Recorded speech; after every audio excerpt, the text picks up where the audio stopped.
Queridos, este é o 18º domingo do tempo comum. É sempre bom lembrar que o tempo comum é um tempo onde nós refletimos assuntos que tocam a concretude na nossa vida. Jesus, por meio da pregação da igreja, quer nos ensinar a viver desde já uma vida de alegria, de felicidade, de realização plena.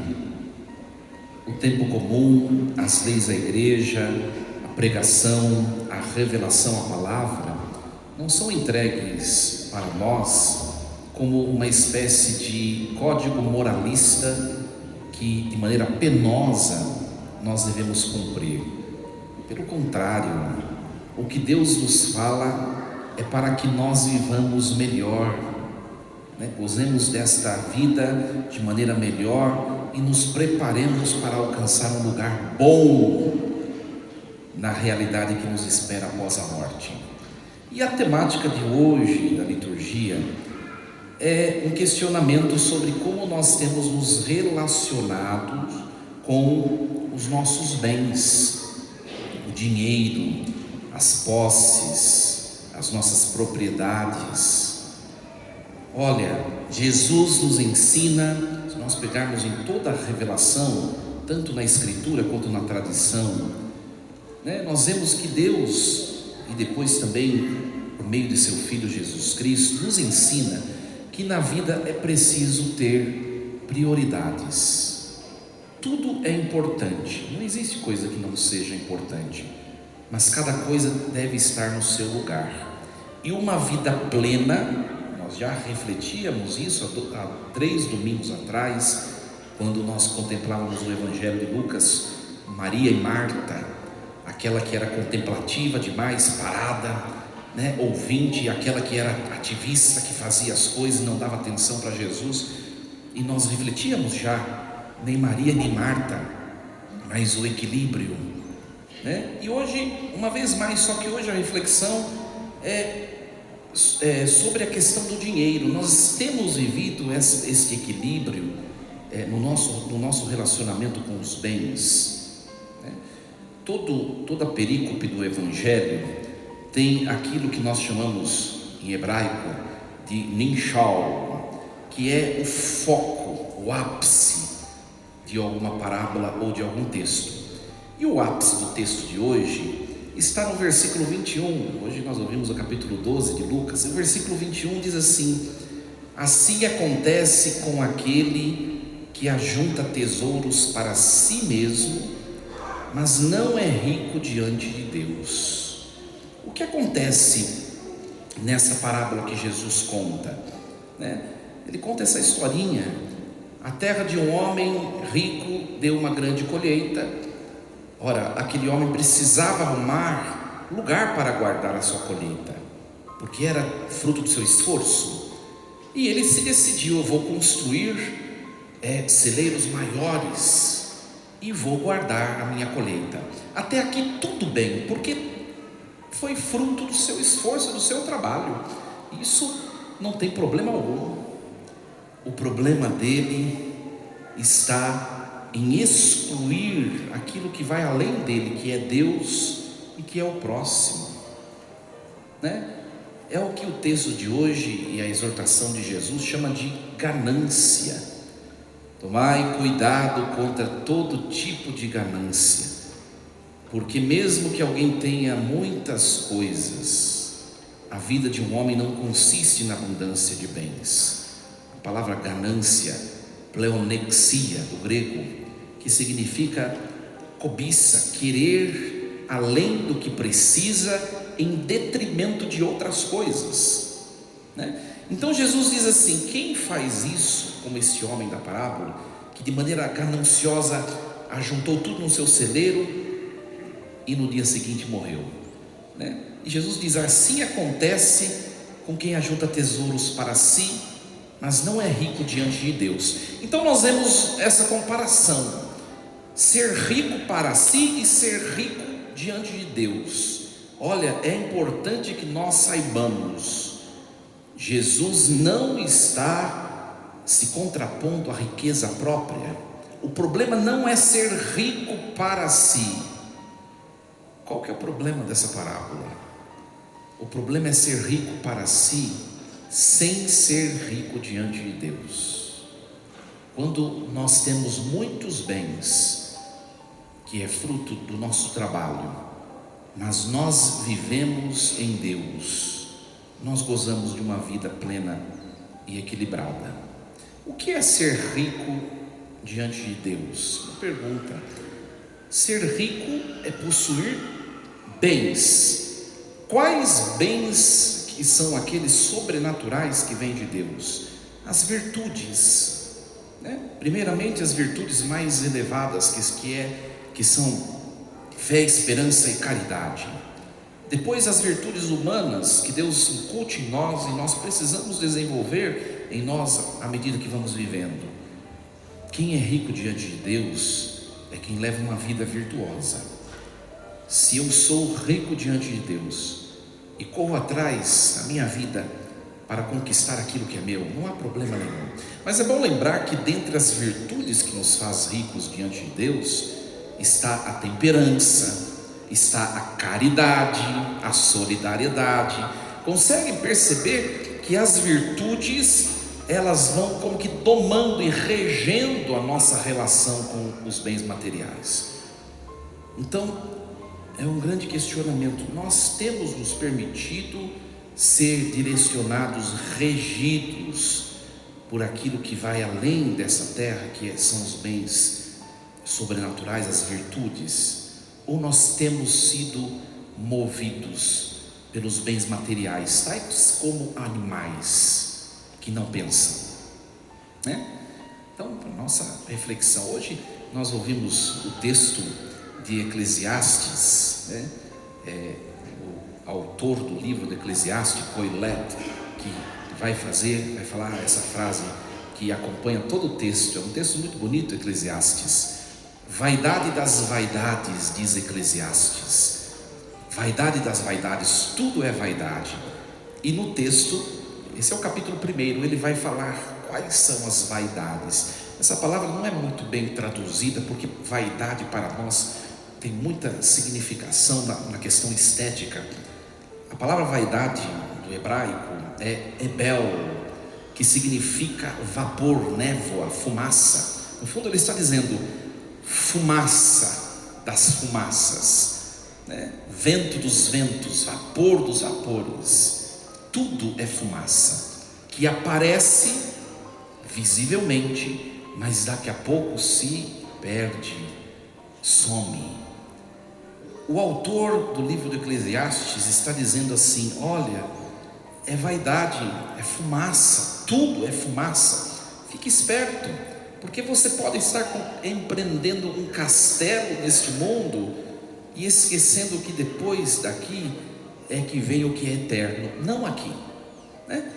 Então ele vai mostrar com o exemplo que ele vai dar que o que vale é o que vem depois, porque tudo que aqui é empreendido vai ficar por aqui. Um homem trabalhou com inteligência, com competência, com sucesso, e ele morre, e ele se vê obrigado a deixar tudo em herança com quem nada colaborou com ele.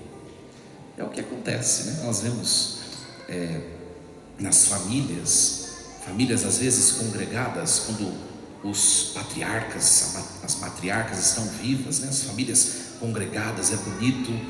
Quando chega a falecer o avô, a avó, a família se dispersa, se divide.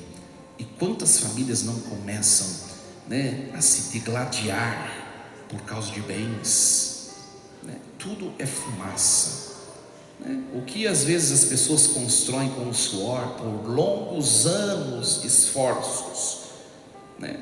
Os seus herdeiros destroem em 2 semanas. Tudo é fumaça. É isso que o autor está dizendo. Não é, minha gente, a liturgia de hoje não é um incentivo que nós vivamos sem projetos, sem sonhos, sem planos.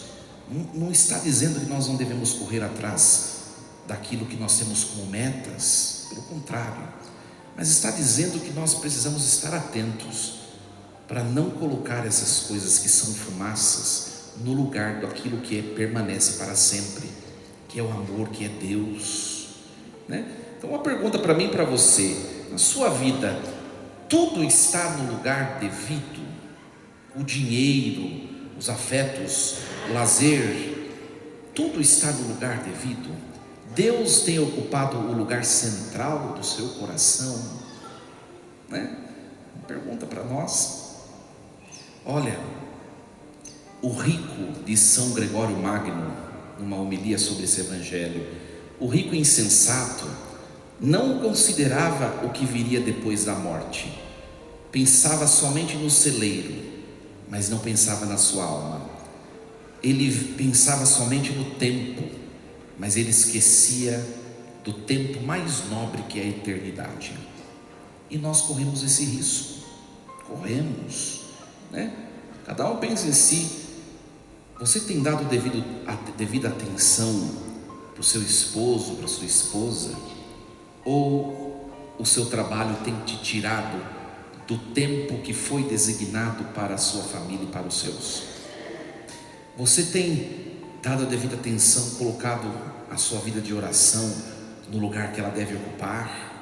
Ou outras coisas têm ocupado o lugar de Deus no seu tempo, na sua programação, né? Nós facilmente caímos numa desordem, minha gente, e a gente vai bagunçando a vida, e quando vai lá, veja lá para frente, tudo está destruído, e o dinheiro não recupera coisas que são muito mais preciosas, como família, casamentos, educação de pai em relação a filhos. O dinheiro não recupera mais. Não percamos tempo com aquilo que não é prioridade. Por isso que o evangelho de hoje começa assim: naquele tempo alguém do meio da multidão disse a Jesus: Mestre, dize ao meu irmão que reparta a herança comigo. Olha, tem algum problema nessa frase, nesse pedido do homem? Pela frase em si, não. Porque se ele tem direito à herança, ele deve receber a herança, né? Jesus poderia muito bem pegar a lei do Antigo Testamento, tem vários textos que vai responder o que esse moço está pedindo para Jesus, né? Jesus nem precisa responder por si, ele podia pegar o texto do Antigo Testamento, sendo Deus ele sabia de cor, né? Deuteronômio capítulo 21, versículo 15, que vai falar como deve ser dividida a herança, né? Números capítulo 27, versículo do 1 ao 11, enfim, em outros textos. Mas o problema não está nisso, né? O problema está no contexto. Se a gente não pega o que vem antes desse evangelho, a gente não entende o porquê Jesus ficou aborrecido. Porque se você pegar o texto anterior, nós ouvimos hoje o capítulo 12, versículo 13 em diante, pegar o capítulo 12 desde o começo, Jesus está falando de outro assunto. Jesus está falando da missão, Jesus está falando do que os apóstolos devem se preocupar e quando forem anunciar o evangelho. Ele vai dando várias dicas sobre a missão, e de repente surge uma pergunta sobre herança e dinheiro, né? Aí está a compreensão, ou seja, está deslocado, está fora do lugar, a prioridade não é essa, e nós fazemos igual esse homem muitas vezes. Vou dar um exemplo para você entender um pouquinho, no fundo esse evangelho quer dizer isso, né? Olha só, você está indo com sua família para um churrasco, né? E no caminho acontece um acidente, né? E a sua esposa que está ao seu lado, você está dirigindo, a sua esposa acaba por ficar mais ferida do que todos os outros que estão no carro. O que você faz? Né? Vai para o churrasco? E a esposa permanece gravemente enferma e gravemente ferida? Não, muda a rota, agora é o hospital. É isso que Jesus está falando. Homem, quem me encarregou de julgar e de dividir os nossos bens agora? Não é a hora. e nós mudamos as coisas, invertemos, desordenamos as coisas na nossa vida. Por isso tantos conflitos, por isso tantas frustrações, por isso que nós às vezes não fazemos corretamente todas as coisas que devemos. Para nós refletirmos um pouco como tem sido nossos dias. E eu vou terminar a homilia hoje com uma frase e a reflexão de uma frase de um santo que se chama São Cipriano de Cartago, um texto, um livro que se chama De Mortalitate. Olha só o que diz São Cipriano de Cartago, né? O que é esta vida senão uma breve peregrinação? Nós somos como viajantes que devem sempre estar preparados para partir. Por que deter a atenção de maneira demasiada em uma parada, quando o fim último e o ponto final da viagem é muito mais esplendoroso? Olha que lindo isso, né? São Cipriano de Cartago. Para nossa reflexão, onde está a nossa atenção? O que temos feito na nossa caminhada? Será que o dinheiro não tem destruído nossas relações, né? Olha, minha gente, uma boa reflexão para nós também é sobre o dízimo, né? A primeira demonstração de liberdade diante do dinheiro é quando eu pego a primeira parte do que eu ganho e eu consagro a Deus por meio da igreja. Tem muita gente que congrega a igreja e não é dizimista, não consagra aquilo que é seu a Deus por meio da igreja. Isso mostra prioridade, né? Então que seja uma reflexão profunda e peçamos ao Senhor hoje nessa liturgia: Senhor, nos ajude a levar uma vida de equilíbrio com os bens, nos afetos, na espiritualidade, para vivermos felizes. Força e coragem, assim seja. Amém. Um instante de silêncio, pensemos um pouco nessa palavra belíssima de hoje.